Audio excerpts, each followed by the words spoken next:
मेरे प्यारे दोस्तों, आप सबों को मेरा प्रेम पूर्वक नमस्कार। दोस्तों, आज के इस वीडियो में हम माँ दुर्गा के वो रूपों के बारे में बताने जाएंगे विशेष से।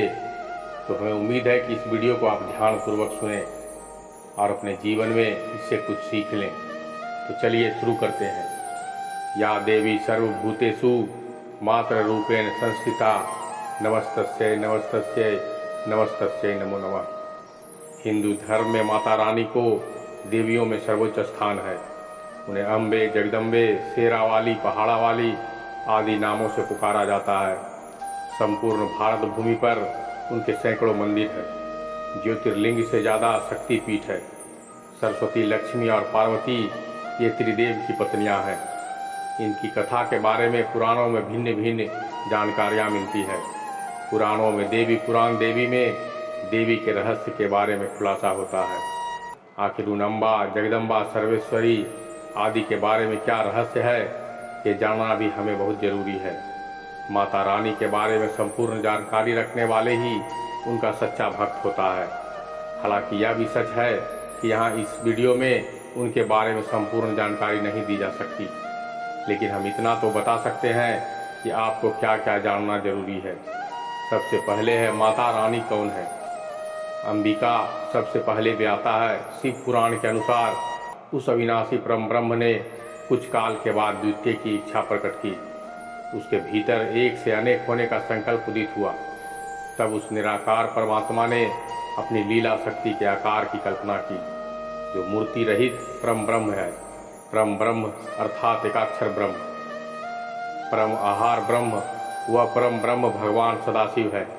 एकांकी रहकर स्वेच्छा से सभी और विहार करने वाले उस सदाशिव ने अपने विग्रह से शक्ति की सृष्टि की, जो उनके अपने ही श्री अंग से कभी अलग होने वाली नहीं थी।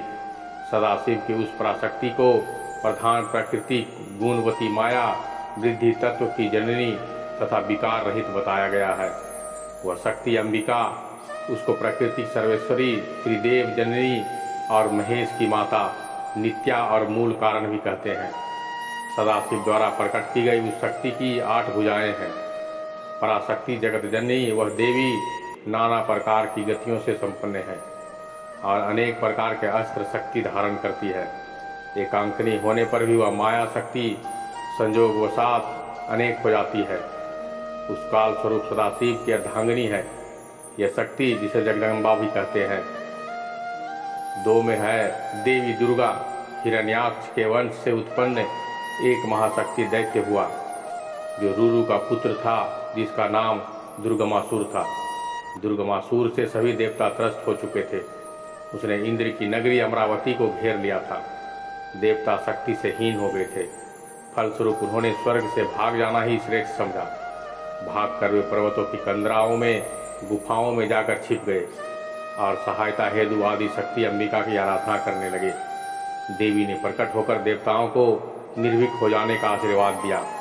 एक दूत ने दुर्गमासुर को यह सभी गाथा बताई और देवताओं की रक्षक के अवतार लेने की बात कही। तत्क्षण ही दुर्गमासुर क्रोधित होकर अपने समस्त अस्त्र शस्त्र और अपनी सेना को साथ ले युद्ध के लिए चल पड़ा। घोर युद्ध हुआ और देवी ने दुर्गमासुर सहित उसकी समस्त सेना को नष्ट कर दिया। तभी से यह दुर्गा देवी कहलाने लगी। तीसरे पे आता है माता सती। भगवान शंकर को महेश और महादेव भी कहते हैं। उन्हीं शंकर ने सर्वप्रथम दक्ष राजा की पुत्री दक्षायनी से विवाह किया था। इन दक्षयायनी को सती कहा जाता है। अपने पति शंकर का अपमान होने के कारण सती ने अपने पिता दक्ष के यज्ञ में कूदकर अपनी देह लीला समाप्त कर ली थी। माता सती की देह को लेकर भगवान शंकर जगह जगह घूमते रहे। जहाँ जहाँ देवी सती के अंग और आभूषण गिरे, वहाँ वहाँ शक्तिपीठ निर्मित हो गए। इसके बाद माता सती ने पार्वती के रूप में हिमालय राज्य के यहाँ जन्म लेकर भगवान शिव की घोर तपस्या की और फिर वो शिव को प्राप्त कर पार्वती के रूप में जगत में विख्यात हो गए। चौथे पे है माता पार्वती। माता पार्वती शंकर की दूसरी पत्नी थी, जो पूर्व जन्म में सती थी। देवी पार्वती के पिता का नाम हिमवान और माता का नाम रानी मैनावती थी। माता पार्वती को ही गौरी, महागौरी, पहाड़ों वाली और शेरा वाली कहा जाता है। माता पार्वती को भी दुर्गा स्वरूपा माना गया है, लेकिन वे दुर्गा नहीं है। इन्हीं माता पार्वती के दो पुत्र प्रमुख रूप से माने गए हैं, एक श्री गणेश और दूसरे कार्तिकेय। पांचवें में आता है कैटभा। पद्म पुराण के अनुसार देवासुर संग्राम में मधु और कैटभ नाम के दोनों भाई हिरण्याक्ष की ओर थे। मार्कंडेय पुराण के अनुसार उमा ने कैटभा को मारा था, जिससे वे कैटभा कहलाई। दुर्गा सप्तशती अनुसार अंबिका की शक्ति महामाया ने अपने योग बल से दोनों का वध किया था। छठे पे आता है काली। पौराणिक मान्यता अनुसार भगवान शिव की 4 पत्नियां थी। पहली सती जिसने यज्ञ में कूदकर अपनी जान दे दी थी, यही सती दूसरे जन्म में पार्वती बनकर आई, जिनके पुत्र गणेश और कार्तिकेय है। फिर शिव की एक तीसरी पत्नी भी थी, जिन्हें उमा कहा जाता था। देवी उमा को भूमि की देवी भी कहा जाता है। उत्तराखंड में इनका एकमात्र मंदिर है। भगवान शिव की चौथी पत्नियां काली है। उन्होंने इस पृथ्वी पर भयानक दानवों का संहार किया था। काली माता ने ही असुर रक्त बीज का वध किया था। इन्हें 10 महाविद्याओं में से प्रमुख माना जाता है। काली भी देवी अम्बा की पुत्री थी। 7वें में आता है महिषासुर मर्दनी। नवदुर्गा में से एक कात्यायन ऋषि की कन्या ने ही रंभासुर के पुत्र महिषासुर का वध किया था। उसे ब्रह्मा का वरदान था कि वह स्त्री के हाथों ही मारा जाएगा। उसका वध करने के बाद माता महिषासुर मर्दनी कहलाई। एक अन्य कथा के अनुसार जब सभी देवता उसे युद्ध करने के बाद भी नहीं जीत पाए, तो भगवान विष्णु ने कहा कि सभी देवताओं के साथ मिलकर सबकी आदि कारण भगवती महाशक्ति की आराधना ही की जाए। सभी देवताओं ने शरीर के एक दिव्य तेज निकालकर एक परम सुंदरी स्त्री के रूप में प्रकट हुआ। हिमवान ने भगवती की सवारी के लिए सिंह दिया तथा सभी देवताओं ने अपने अपने अस्त्र शस्त्र महामाया की सेवा में प्रस्तुत किए। भगवती ने देवताओं पर प्रसन्न होकर उन्हें शीघ्र ही महिषासुर के भय से मुक्त करने का आश्वासन दिया और भयंकर युद्ध के बाद उसका वध कर दिया गया। पूजा का प्रचलन है, खासकर यह महाराष्ट्र में अधिक होता है। दरअसल माता अंबिका ही चंड और मुंड नामक असुरों का वध करने के कारण चामुंडा कहलाई। तलुजा भवानी माता को महिषासुर मर्दनी भी कहा जाता है। महिषासुर मर्दनी के बारे में हम ऊपर के वीडियो में बता चुके हैं। 9वां है 10 महाविद्याएं। 10 महाविद्याओं में से कुछ देवी अम्बा है, तो कुछ सती या पार्वती है, तो कुछ राजा दक्ष की अन्य पुत्री। हालांकि सभी को माता काली से जोड़कर देखा जाता है। 10 महाविद्याओं ने नाम निम्नलिखित है: काली, तारा, छिन्नमस्ता, षोडशी, भुवनेश्वरी, त्रिपुर भैरवी, धूमावती, बगलामुखी, मातंगी और कमला। कहीं कहीं इसके नाम इस क्रम में भी मिलते हैं: काली, तारा, त्रिपुर सुंदरी, भुवनेश्वरी, छिन्नमस्ता, त्रिपुर भैरवी, धूमावती, बगलामुखी, मातंगी और कमला। वर्ष में 2 बार नवरात्रि का उत्सव आयोजन होता है। पहले को चैत्र नवरात्रि और दूसरे को आश्विन माह की शारदीय नवरात्रि के नाम से जाना जाता है। इस तरह पूरे वर्ष में 18 दिन ही दुर्गा के होते हैं, जिसमें से शारदीय नवरात्रि के 9 दिन ही उत्सव मनाया जाता है, जिसे दुर्गोत्सव कहा जाता है। माना जाता है कि चैत्र नवरात्रि शैव तांत्रिकों के लिए होती है।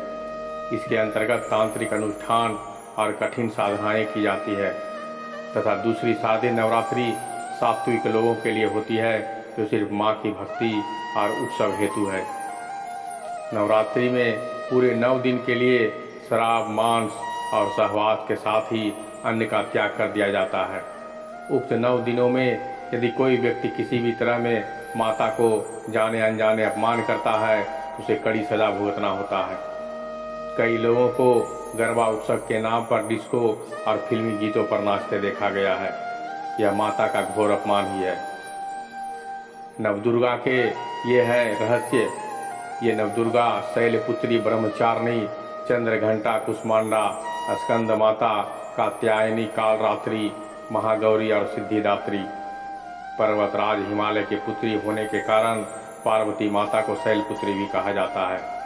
ब्रह्मचारिणी अर्थात जब उन्होंने तपश्चर्या द्वारा शिव को पाया, तो चंद्रघंटा अर्थात जिनके मस्तक पर चंद्र के आकार का तिलक है।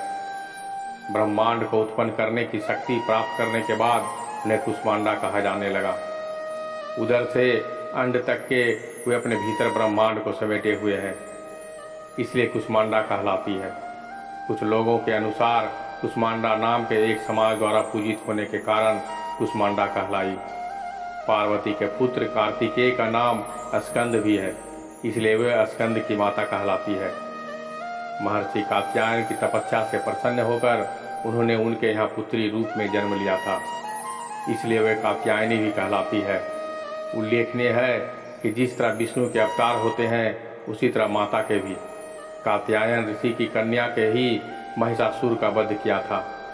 उसका वध करने के बाद वे महिषासुर मर्दनी कहलाई। कत नामक एक विख्यात महर्षि थे, उनके पुत्र कात्य हुए तथा इन्हीं कात्य के गोत्र में प्रसिद्ध ऋषि कात्यायन उत्पन्न हुए। माँ पार्वती देवी काल अर्थात हर के तरह के संकट का नाश करने वाली है, इसलिए कालरात्रि कहलाई। माता का वर्ण पूर्णतः गौर अर्थात गौरा है, इसलिए वह महागौरी कहलाती है। हालांकि कुछ पुराणों के अनुसार कठोरतम करने के कारण जब उनका वर्ण काला पड़ गया, तब शिव के प्रसन्न होकर उसके शरीर को गंगा जी के पवित्र जल से मलकर धोया। तब वह विद्युत प्रभा के समान अत्यंत कांतिमान और गौर हो उठा। तभी से उनका नाम महागौरी पड़ा। जो भक्त पूर्णता उन्हीं के प्रति समर्पित रहता है, उसे हर प्रकार की सिद्धि दे देती है, इसलिए उन्हें सिद्धिदात्री भी कहा जाता है। सिंह और शेर, प्रत्येक देवी का वाहन अलग अलग होते हैं। देवी दुर्गा सिंह पर सवार है तो माता पार्वती शेर पर। पार्वती के पुत्र कार्तिकेय का नाम स्कंद भी है, इसलिए वह स्कंद की माता कहलाती है। उन्हें सिंह पर सवार दिखाया गया। कात्यायनी देवी को भी सिंह पर सवार दिखाया गया। देवी कुष्मांडा शेर पर सवार है, माता चंद्रघंटा भी शेर पर सवार है। जिनकी प्रसिद्धि प्रतिपद और जिनकी अष्टमी को पूजा होती है, वह शैलपुत्री और महागौरी वृषभ पर सवारी करती है। माता कालरात्रि की सवारी गधा है, तो सिद्धिदात्री कमल पर विराजमान है। तो दोस्तों, ये छोटा सा वीडियो हमें उम्मीद है कि बहुत पसंद आया होगा। अगर पसंद आया होगा तो मेरे वीडियो को लाइक ज़रूर कर लीजिएगा। साथ ही साथ अगर मेरे वीडियो में नए हैं तो मेरे चैनल से जुड़ने के लिए चैनल को सब्सक्राइब कर लीजिए। तो मिलते हैं अगले वीडियो में कल संध्या ठीक 8:30 बजे। तब तक के लिए धन्यवाद। और एक सूचना और देना चाहूँगा कि कल से मेरा वीडियो रात 8:30 बजे आएगा। इसे आप इंतज़ार कीजिएगा और सुनने की कोशिश कीजिएगा। तब तक के लिए धन्यवाद। नमस्कार।